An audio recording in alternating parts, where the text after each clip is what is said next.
Hey guys, it's me, Natalie, and today it's story time. So I want to talk about childbirth.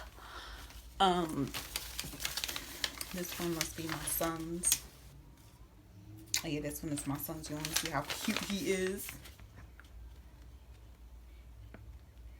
I remember when I was pregnant with my daughter, and I was just like, I had her ultrasound, and I was like in high school. I was 18 going on 19. And I went and I started showing it to like some of my friends, and like some other people was like interested, and they came and see. And the one teacher came and he was like, "What is that, an alien?" I just looked at him and I was like, "It's an ultrasound picture." He's like, "Oh, I never seen one of those." Mind you, he was old as dirt. But anywho, With my first child delivery with my daughter, it was, I would say, interesting, only for the simple fact, like, both of my child delivery was different. Like, obviously, duh. But with my daughter, they basically made me an appointment because she was a week late. They gave me an inducement. So did they give me and they also gave me an inducement with my son, which is the crazy part. Like, it wasn't just an inducement with. Now let me tell you why why it's crazy. Because with my daughter, she didn't want to come out, so they induced me. But while I was in the hospital, and then with my son, my water did broke, but it was like a slow leak, so it was like really freaking weird. So with my daughter, she basically had an appointment. I had to be there at 7 o'clock in the morning. I had her that same exact day. So I just want to say, everybody see my cho. I was there and I basically had an inducement. They had a thing over my belly, checking my daughter, and everything seemed good. Like, and then, dun dun dun, the contractions. The contractions is the worst part of it all. The worst part, because it's so much freaking pain to even deal with. When I got the contraction, they wound up giving me like this medication, and that wound up like helping me, but not helping me, because like I was dozed off, and then every time I felt the contraction, I would wake up and go do all that extra shit, and then I'll doze back off again. And then after the medication wore off, it was just like, "Oh my God, can you please give me some more of that medication?" And they were like, "We can't, because then the baby can fall asleep," or I don't know what talking about. I think it was the baby could fall asleep. So, they was like, "We can't give you no more of it." I was like, "Please, but please." I legit sound like a whole fiend being 19. They wound up giving me a little bit more, like in this like smaller tube compared to the one they gave me that was in a thicker, longer tube. So I was like, "That's it? You gave me more than last time." They was like, "We can't give you no more, ma'am." My water broke. Now let me tell you, from my perspective, it sounded like a car crash, like whoosh. And I was like, a car crash don't sound like that, but it sounded like a car crash. And it was like all I felt was whoosh coming down, and I was like, "Oh my God." The relative to my child was like, she's like, "What happened?" My water broke. She went and ran to go to the nurse. The nurse comes in, and let me tell you what this chick gonna tell me. She gonna say, "Are you sure your water broke? Because you got an inducement, so your water." She was like, "I think you might be over exaggerating." My water broke. Now, I didn't understand the concept of why she was saying that, only for the simple fact that it was my first child. So how was I supposed to know that when they induce you, they break your water? I wouldn't know that. So, when she lift up the little plastic thingy, she's like, "Oh my God, your water did break." oh really, fool? Went and called the doctors and all that stuff, and basically, like, they was like, push, push. Do you know how to push? I was pushing, but I was not pushing correct. I'm trying to teach you. You do have a baby, you're supposed to push like you're pooping. So hopefully if you didn't know that, now you do. Okay.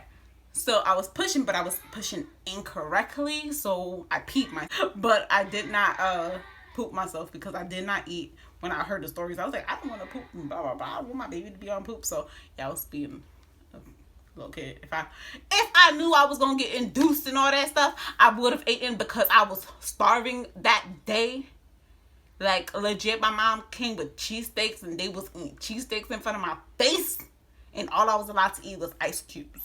I think that's why I'm in love with hospitals.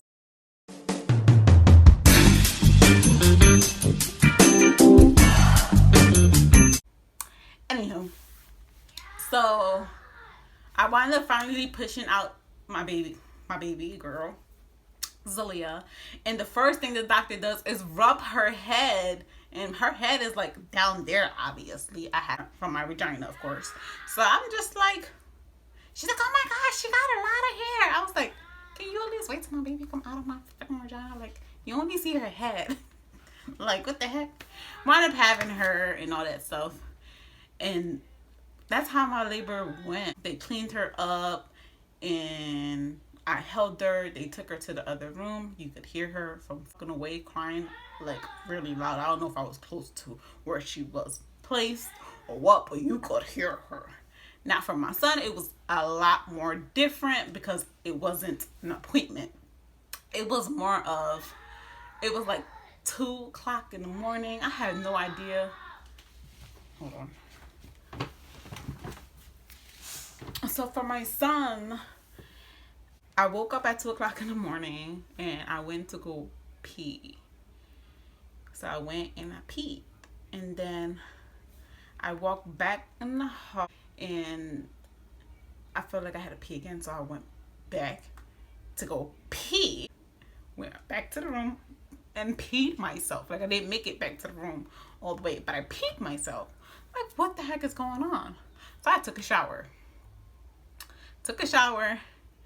And I just kept peeing myself. So it was like a really slow leak. Like, it felt like pee, but it wasn't pee. So I woke my son's father up and I was like, I think my water broke. And he was like, really? I'm like, yeah. He's like, oh shit. So we had to like hurry up and like, you know, because this shit is not like as organized as my first child's birth. So we called an Uber. Let me tell you, I always had trouble with Uber, so I'm not really a big fan of Uber. But at the time, I was. So we called an Uber, and the Uber was like legit 5 minutes away, and we're waiting on the corner. I was like, what the heck is taking this Uber so long?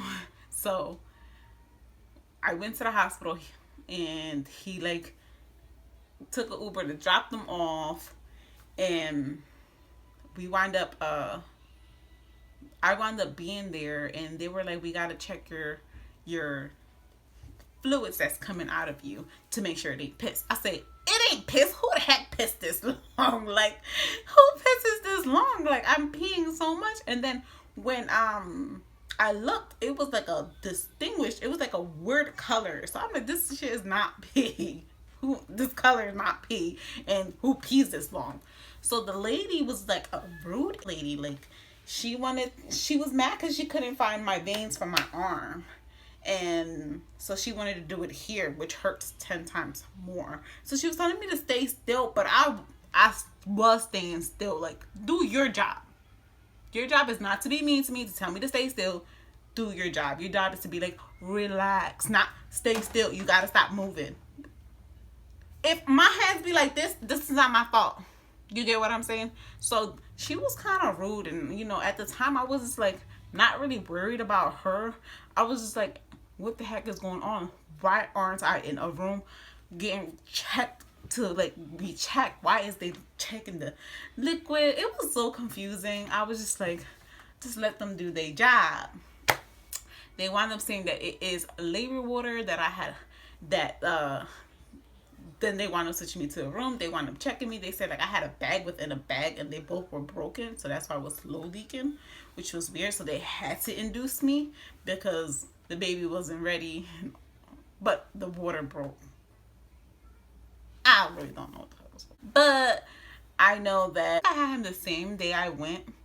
So that was a good thing. And vaginal as well. No epidural for both of my kids. They wound up wanting to do like skin to skin contact. And the skin to skin contact was like this new big trending freaking thing that I didn't have to do with my daughter. But they insisted for me to do it for my son. But I'm like, no, I'm fine. Clean him up. Like, no, I'm fine. So, you know, they were just like, oh, come on, like this, that, the third, he will be close to you. Listen, let me tell you something, Willis. I said I'm fine, but he's close to me all the damn time. So that whole he'll be closer to you or whatever the heck that is for you to have skin to skin contact with your child is a whole pure BS to me because he is 24 hours. So I don't know what the hell they were talking about. So then, anywho, I was like, no, I declined like 3 times. And his dad was like, oh, come on. And the nurse shut him. I go, she was like, how about you? You do it since she don't want to do it. He's like, no, I'm good. I'm just like, exactly. Like, just clean my son up. He's fine. You just got to clean him up and do your job. That your job doesn't really require to pressure me to have skin to skin contact.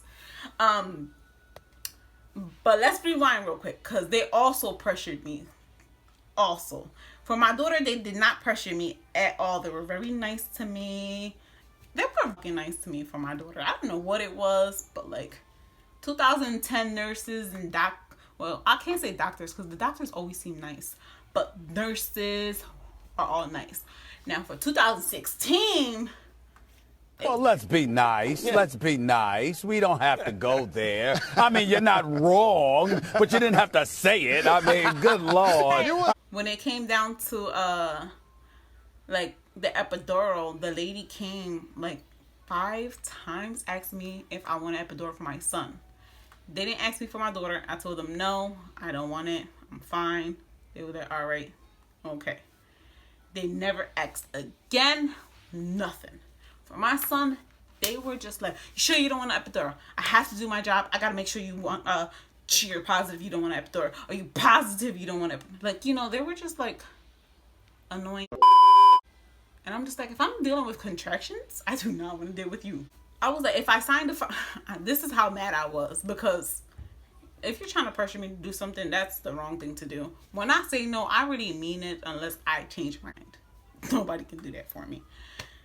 So I was like, if I signed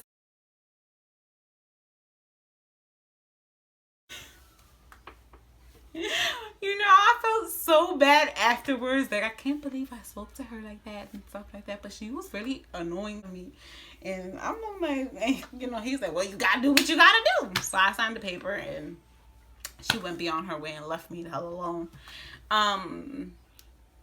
But, you know, for the contractions for my son, it was worse. But compared the whole, like,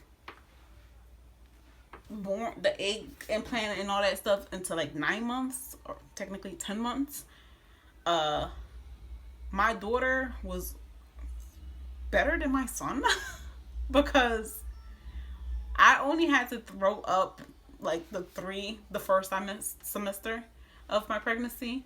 For my son, I have been throwing up since the day that sperm got implanted into my egg. And it was just completely the worst. Like, the worst. Now, I'm not saying that my daughter's pregnancy was the best, because the shit I had to go through with people was the freaking worst. If you want more details on what that I had to go through and how people reacted and blah, comment down below. I definitely will make another story time about that. But that is basically the story of me and my giving birth to my kids. Like I said, both contractions were the worst. 2010 nurses were better than 2016. And you probably wondering, like, what do you mean better and all that stuff? They were very nicer. And, like, you know, the thing you don't know, they put this thing on your stomach that monitors the baby, basically. So I had that with Zalia. Perfectly fine. Every time the baby moved, the nurse would be like, "Oh my God, the baby's always moving," blah blah blah, being nice, joking, and all that stuff. When I had Antoine, I call him Nene. When I had Nene, she was like, "You need to stop moving." But both birth was basically a good thing because I have both little angels, a girl first and my boy, and both of them kids get on my damn nerves. Must you not? If you say your kids are angels and you love your kids and they don't bother you, you some lie. Just know that. That is my story. If you want more details or you feel like I didn't get into as much details, let me know down below. Other than that, I hope you like, share if you care, and since you're here, please subscribe. Thank you for watching. Until the next one. Bye.